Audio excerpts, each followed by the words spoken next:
పరిశుద్ధ దేవుడు, ప్రేమ కలిగిన వాడు, నిజమైన దేవుడు, నిత్య జీవమునయున్న ప్రభువైన యేసుక్రీస్తు నామమున ప్రతి ఒక్కరికి హృదయపూర్వకమైన శుభములండి.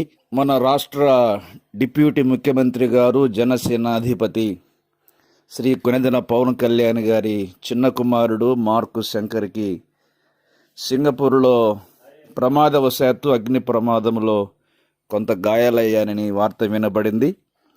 సింగపూర్లో రివర్ వ్యాలీ ప్రాంతంలో టమోటా కుకింగ్ స్కూల్లో ఆ బాబు చదువుకుంటున్నాడు. వయసు 8 సంవత్సరాలుగా ఉండవచ్చు.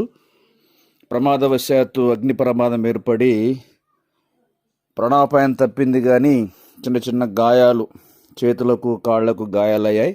ఊపిరితిత్తులకు పొగ వెళ్ళి కొంత ఇబ్బంది కలిగింది. అయినా హాస్పిటల్ ట్రీట్మెంట్ తీసుకుంటున్నారు. ఎలాంటి ప్రమాదం లేదు.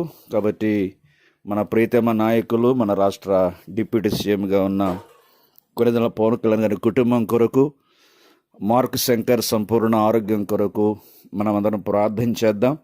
పవన్ కళ్యాణ్ గారు కూడా మన రాష్ట్రంలో, దేశంలో గొప్ప నాయకుడిగా ఎదిగి ప్రజలకు మేలు చేయలాగున వారి కుటుంబం కోసం, విశేషంగా బాబు సంపూర్ణ ఆరోగ్యం కోసం మనం ప్రార్థన చేద్దాం.